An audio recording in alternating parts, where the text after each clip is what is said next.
तो चलिए शुरू करते हैं आज की वीडियो। देखिए आज की वीडियो हम लोग क्या पढ़ने जा रहे हैं कि जो है हिंदी भाषा का जो विकास हुआ था।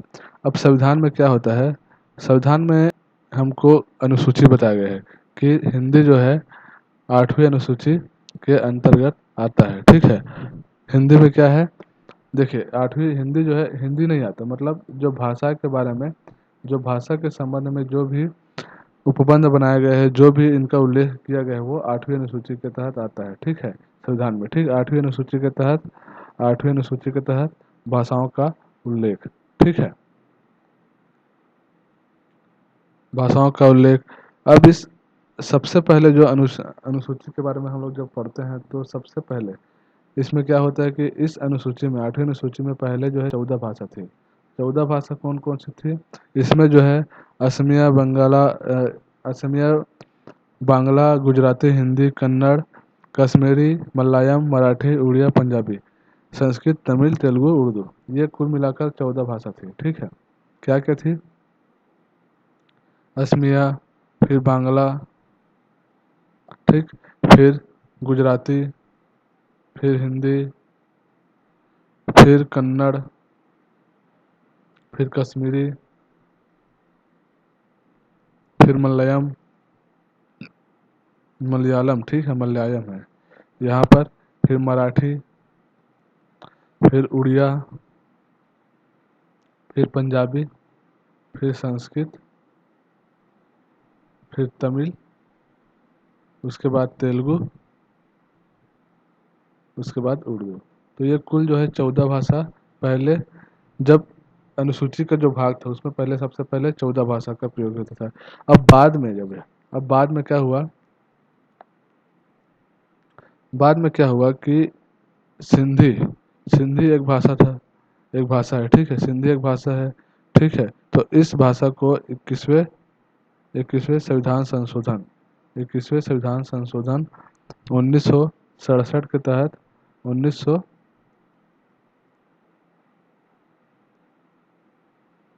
1967 के तहत इसको जोड़ा गया है। ठीक है, उसके बाद कोंकणी,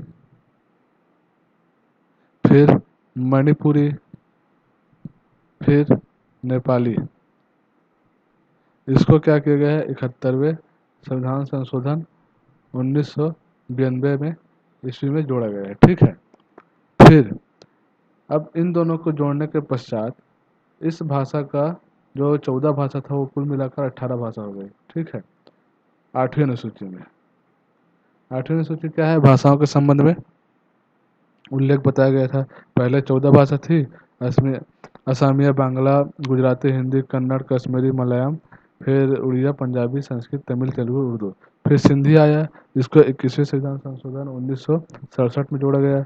फिर कोंकणी, मणिपुरी और नेपाली को 71वें संविधान संशोधन 1992 में जोड़ा गया।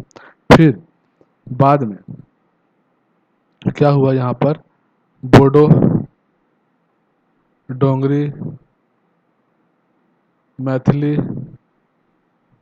फिर संथाली, इसको 92वें संविधान संशोधन 2003 में जोड़ा गया है। तो इस प्रकार इस टोटल 8वीं अनुसूची में हमको 22 भाषाएं मिला। ठीक है, और ये अभी तक जारी है। तो ये हो गया भाषाओं के संबंध में इनका जो है अनुच्छेद, मतलब इनमें किन किन भाषाओं को इनको जोड़ा गया है 8वीं अनुसूची के तहत। ठीक है, अब हम लोग पढ़ते हैं कि कैसे जो है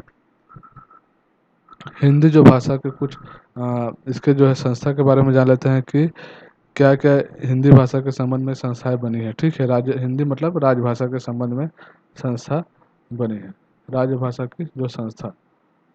ठीक है, क्या क्या संस्था बनी है उसके बारे में जान लेते हैं। ठीक है, तो हिंदी समिति केंद्रीय हिंदी समिति जो नई दिल्ली में है, नई दिल्ली में है, इसको कब बनाया गया है, 1967 में। ठीक है, और इसके जो अध्यक्ष होते हैं वो कौन होते हैं, प्रधानमंत्री। ठीक, ये हो गया पहला। अब दूसरा देखते हैं, दूसरा क्या है, कुछ राजभाषा आयोग है, कुछ राजभाषा आयोग नहीं बोल सकते इसको, विभाग है, ठीक है, आयोग विभाग है, ठीक है। इसको 1975 में जोड़ा गया है। यह भी एक तरीके से हिंदी के संबंध में मामले जो भी आते हैं वो राजभाषा विभाग के अंतर्गत आते हैं। तीसरा जो है, जैसे कि हम लोग देख लेते हैं कि साहित्य अकादमी। साहित्य अकादमी कब बना? 1954 में, ठीक, नई दिल्ली में है, ठीक है, नई दिल्ली में इसकी संस्था है, ठीक है। फिर जो है नेशनल बुक ट्रस्ट, ठीक है, नेशनल बुक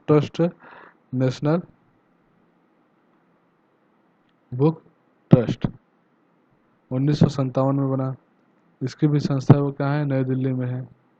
फिर यहाँ पर एक आता है आकाशवाणी। आकाशवाणी कब बना आकाशवाणी? 1957 में। फिर दूरदर्शन, फिर क्या आता है? दूरदर्शन, दूरदर्शन, ठीक है, दूरदर्शन 1976 में, ठीक। तो ये कुछ संस्था था, इसके बारे में हम लोग जानना जरूरी है कि केंद्रीय हिंदी समिति नई दिल्ली में है, अध्यक्ष प्रधानमंत्री होता है, राजभाषा विभाग 1975 में बना, साहित्य अकादमी 1954 में नई दिल्ली में है, नेशनल बुक ट्रस्ट 1957 नई दिल्ली में है, आकाशवाणी 1954 में बना, दूरदर्शन 1976 में, ठीक है। अब एक लास्ट और इम्पोर्टेंट टॉपिक के बारे में डिस्कस कर लेते हैं, इसके बाद हमारा पूरा हिंदी का जो विकास करना है वो खत्म हो जाता है, ठीक है। देखिए, जो टॉपिक है वो कौन सा टॉपिक है? हिंदी जो है, हिंदी की उपभाषाएं और बोलियां, ठीक है। देखिए, किसी भी चीज का होता है, हिंदी जो है, जैसे हिंदी के बारे में हम लोग बात कर रहे हैं तो हिंदी का विकास हम देखें कि पश्चिम आर्य भाषा समूह, मध्यकालीन आर्य भाषा समूह, फिर जो है आधुनिक आर्य भाषा समूह, तो ऐसा करके हम लोग ने अलग अलग इसका डिस्क्रिप्शन, इसको इन्फॉर्मेशन हम लोग देखे कि कैसे जो इनका विकास हुआ। बाद में जब हम लोग को पता चला कि जो ब्रज भाषा, अवधी, खड़ी बोली आया, तो खड़ी बोली मेन जो इनका हिंदी का जो मेन आधार बन कर निकल कर आया। फिर इनके हम लोग रचनाकार देखे। फिर इसके बाद हम लोग ने देखा कि कैसे जो है हिंदी को हम लोग संविधान के तहत उनको किन किन अनुच्छेदों में, किन किन अनुसूची में इसको लिया गया है, ठीक है। अब हम लोग इसका देखते हैं कि हिंदी की जो उपभाषा है वह बोली है, वो क्या है, आखिर बोली है क्या चीज़, और इसको कैसे लिखते हैं, या मतलब इसको कैसे, बोली आखिर है क्या चीज़, इसको हम लोग जानेंगे। तो बोली होता क्या है, जैसे कि यहाँ पर इंडिया है, ठीक है, इंडिया में, इंडिया का कोई क्षेत्र है, जैसे यहाँ पर कोई क्षेत्र है। अब इस क्षेत्र में क्या होता है कि कोई बोली, जैसे कि यहाँ पर मराठी भाषा बोलते हैं, ठीक है, मराठी बोली बोला जाता है। तो जब इस बोली का प्रयोग केवल एक ही क्षेत्र, या सीमित क्षेत्र तक ही रहे, मतलब इसमें क्या है कि क्षेत्रों में कुछ क्षेत्रों में बोले जाने वाली बोले जाने वाली जो भाषा है उसको क्या कहते हैं? बोली कहते हैं, ठीक है। और इस बोली में क्या नहीं होता? साहित्य की रचना नहीं होती, ठीक है। अब साहित्य की रचना नहीं होती मतलब उस क्षेत्र में केवल आम भाषा बोली जाती है, ठीक है। अब ये बोली बाद में जब आता है उपभाषा में, तो उपभाषा में क्या हो जाता है कि उपभाषा में ये जो है इस क्षेत्र में जो भाषा, जो बोली बोली जा रही थी, अब उसमें साहित्य की रचना होने लगी है। और ये जो रचना है वो एक तरीके से इसका विस्तार हो गया, ठीक है, इसका विस्तार हो गया, मतलब उस क्षेत्र से निकल कर दूसरे क्षेत्रों में इस साहित्य रचना के आधार पर इसका विस्तार हो गया। तो ये जो है बोली क्या हो गई? उपभाषा बन गई। अब बाद में यही जो उपभाषा है वो भाषा कहलाई। भाषा कैसे कहलाई? अब इस साहित्य रचना अब इस साहित्य रचना का एक सर्वप्रतिष्ठित मान्यता प्राप्त कर लिया गया कि इसका, इस भाषा का रचना मतलब विस्तार हो रहा है और इसकी साहित्य रचना हो रही है। तो इस भाषा को क्या कर दिया गया? इसको हम लोग एक बड़ा क्षेत्र में इसका विस्तार हो गया, और यही जो उपभाषा है वो भाषा बनकर निकल के आई, ठीक है। जैसे यहाँ पर खड़ी बोली थी, जो केवल कुछ क्षेत्रों में बोली जाती थी, बाद में इसका साहित्य का विस्तार होता गया, जैसे कि खड़ी बोली में इसमें कबीर नानक और गुरु कबीर नानक दादू ये जितने भी लोग थे इनका साहित्य की रचना की। अब बाद में यही जो खड़ी बोली है वो हिंदी भाषा बनकर निकली। तो ऐसे क्या हुआ, भाषा का विकास हुआ। बोली से उपभाषा, उपभाषा से हिंदी, ठीक है, या भाषा। तो इस तरीके से हिंदी भाषा का विकास हुआ, ठीक है। अब यहाँ पर देखते हैं कि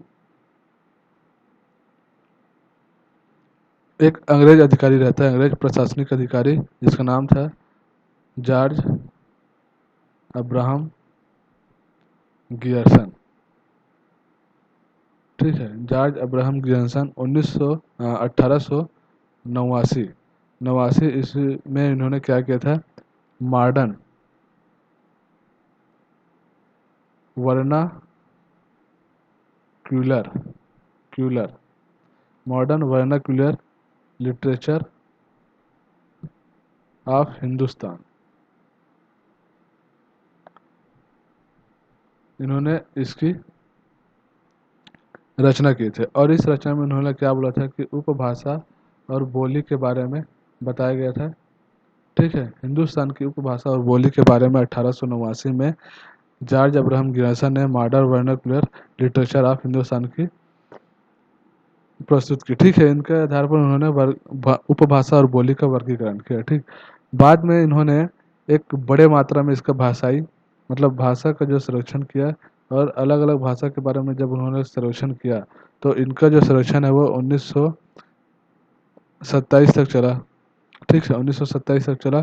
फिर 1894 से लेकर 1927 तक चला, और इसमें इन्होंने एक ग्रंथ संपादित किया जिसका नाम था ए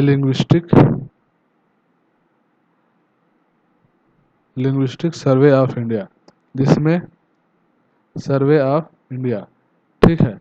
तो इन्होंने एक बड़े मात्रा में क्या किया, संपादित ग्रंथ का प्रस्तुत किया, जिसमें अनेक बोलियों और भाषाओं के बारे में बताया गया, जिसमें 5 उपभाषा, ठीक है, और 17 बोलियों के बारे में इन्होंने बताया है। तो इसके द्वारा इन्होंने भाषा का संरक्षण किया और लिंग्विस्टिक सर्वे ऑफ इंडिया के बारे में बताया। तो ये जॉर्ज अब्राहम गियर्सन का जो हिंदी भाषा के विकास में महत्वपूर्ण इसका योगदान रहा है, ठीक है। तो इसको ये भी इम्पोर्टेंट है, इसको हम लोग देख लेंगे, ठीक है, इम्पोर्टेंट। तो जॉर्ज अब्राहम गियर्सन के बारे में हम लोग पढ़ लिए हैं कि कैसे जो 1889 में modern vernacular literature of Hindustan की रचना की, जिसमें उपभाषा और बोली के बारे में बताया है। फिर बाद में इन्होंने एक भाषा का संरक्षण किया, जिसमें 1894 से लेकर 1927 तक इन्होंने एक लिंग्विस्टिक सर्वे ऑफ इंडिया के बारे में बताया, जिसमें एक ग्रंथ है जिसमें 5 उपभाषा और 17 बोली के बारे में प्रस्तुत किया, ठीक है। अब देखते हैं यहाँ पर जो उपभाषा है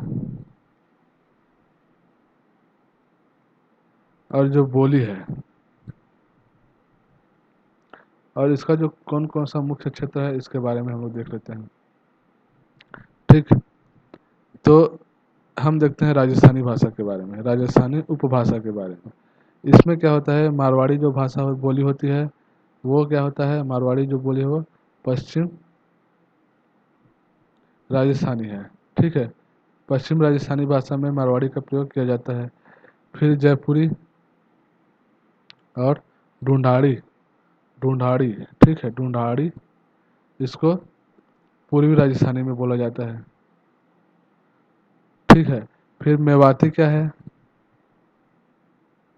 मेवाती को बोला जाता है उत्तरी राजस्थानी में बोला जाता है।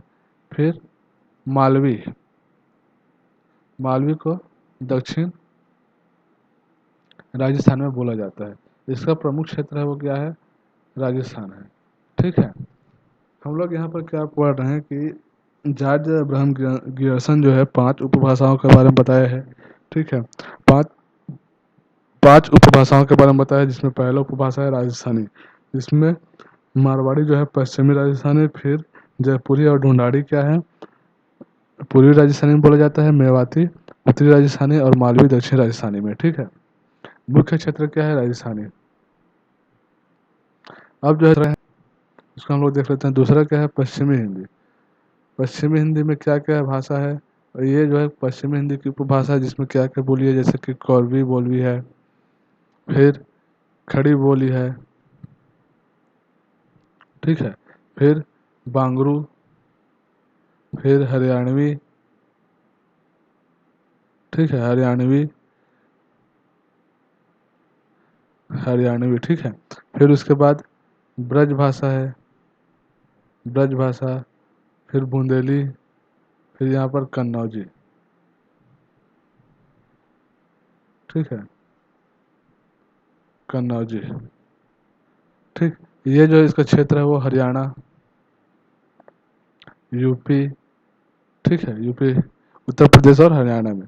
तो पश्चिमी हिंदी क्या है? पश्चिमी हिंदी के उपभाषाओं के तहत कोलवी, खड़ी बोली, फिर जो है बांगरू, बांगरू आ गया, ठीक है। उसके बाद हरियाणवी, फिर ब्रज भाषा, बुंदेली और कन्नौजी। तो ये हरियाणा और यूपी में बोला जाता है, ठीक है। तीसरी जो उपभाषा के बारे में हम लोग देखते हैं, तीसरी जो उपभाषा क्या है? पूर्वी हिंदी। पूर्वी हिंदी में कौन कौन सी बोली है? जैसे कि अवधी है, ठीक है, फिर बघेली है और छत्तीसगढ़ी। ये मुख्य बोली बोली जाती है पूर्वी हिंदी के तहत, ठीक है। इसमें जो है मध्य प्रदेश, ठीक, मध्य प्रदेश, फिर जो है यूपी और फिर छत्तीसगढ़। ये जो है तीन क्षेत्र है जिसमें पूर्वी हिंदी में अवधी, बंगाली, छत्तीसगढ़ी बोली जाती है, ठीक है। फिर जो है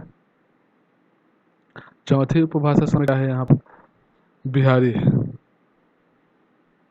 बिहारी में क्या क्या बोला जाता है? भोजपुरी, फिर मगही, फिर मैथिली, ठीक है। तो ये जो है बिहार और यूपी में बोला जाता है। तो बिहारी उपभाषा के अंतर्गत भोजपुरी, मगही और मैथिली, ठीक है। अब यहाँ पर देखते हैं पहाड़ी। पहाड़ी जो उपभाषा में यहाँ पर क्या है? कुमायूनी, कुमायूनी, ठीक है, कुमायूनी बोली है। फिर गढ़वाली। ये मुख्य रूप से कहाँ पर है? उत्तराखंड और हिमाचल प्रदेश, हिमाचल, हिमाचल प्रदेश, ठीक है। तो ये मुख्य रूप से 5 उपभाषाएं हैं जिसको हम लोग पढ़ते हैं, ठीक है। क्या क्या है? राजस्थानी, फिर पूर्वी हिंदी और बिहारी, पहाड़ी, ठीक है। तो इस तरीके से हम लोग हिंदी भाषा के उनकी जो उपभाषा है, बोलियों को हम लोग पढ़ सकते हैं, ठीक है। तो इस तरीके से हम लोग इसको पूरा कंप्लीट कर चुके हैं, ठीक है। हिंदी के जो विकास क्रम इसका जो हम लोगों ने पूरा देख चुका है कि कैसे जो हिंदी भाषा का विकास क्रम अलग अलग क्षेत्रों, अलग अलग कारणों के आधार पर इनका जो है विकास होते गया है। और आज हिंदी का जो प्रयोग है वो बहुत बड़े क्षेत्रों में इसको बोला जाता है। लगभग इंडिया के 75% क्षेत्रों में हिंदी भाषा का प्रयोग किया जाता है, ठीक है। इसमें एक टॉपिक और रह जाता है जिसमें देवनागरी लिपि के बारे में बताया गया है। देवनागरी लिपि में क्या है कि देवनागरी लिपि में क्या होता है? ये एक तरीके से ध्वनि और लेखन कला पर आधारित होती है। अगर कोई चीज़ों को अगर हम ध्वनि के आधार पर उनकी सहायता, ध्वनि के अगर हम किसी चीज़ को बोलते हैं या भाषा, भाव या विचार के आधार पर हम जब हम उसको बोलते हैं तो उसको हम लोग क्या बोलते हैं? भाषा कहते हैं। मतलब कोई चीज़ हमको ध्वनि के रूप में अगर सुनाई देता है तो हम उसको क्या बोलते हैं? भाषा। लेकिन अगर हम उसको लिख रहे हैं तो उसको हम लोग क्या बोलेंगे? उसको मतलब लिखने की जो अभिव्यक्ति उसको हम लोग लिपि बोलते हैं। तो देवनागरी लिपि में क्या होता है? देवनागरी लिपि में सभी जो लिपि होती है वो देवनागरी लिपि में क्या होता है कि जितने भी लिपि हम लोग ने पढ़ते हैं उसमें सबसे मेन है ब्राह्मणी लिपि। ब्राह्मणी लिपि दो तरीके से है, उत्तरी ब्राह्मणी और दक्षिणी ब्राह्मणी, ठीक है। लेकिन देवनागरी का जो विकास हुआ है वो हिंदी लिपि के ही आधार पर हुआ है। मतलब इसमें अगर हिंदी भाषा का अगर जहाँ पर प्रयोग कर रहे हैं मतलब वही देवनागरी लिपि का हम लोग प्रयोग कर रहे हैं। तो इस तरीके से देवनागरी लिपि के साथ साथ इनका जो है भाषा, हिंदी भाषा का जो टॉपिक है वो ख़त्म होता है। एक टॉपिक और है, इसमें है हिंदी भाषा का मानकीकरण। मतलब स्टैंडर्ड लैंग्वेज क्या है? हिंदी ही एक स्टैंडर्ड लैंग्वेज है। मतलब कोई बोली है वो भाषा बन जाता है, भाषा के बाद वही स्टैंडर्ड लैंग्वेज बन जाता है, ठीक है। सर्वप्रथम हिंदी भाषा परिषद, सर्वप्रथम क्या हुआ था कि हिंदी भाषा का जो स्टैंडर्ड जो लैंग्वेज है, स्टैंडर्ड जो लैंग्वेज है ठीक है, उनका मतलब मानकीकरण।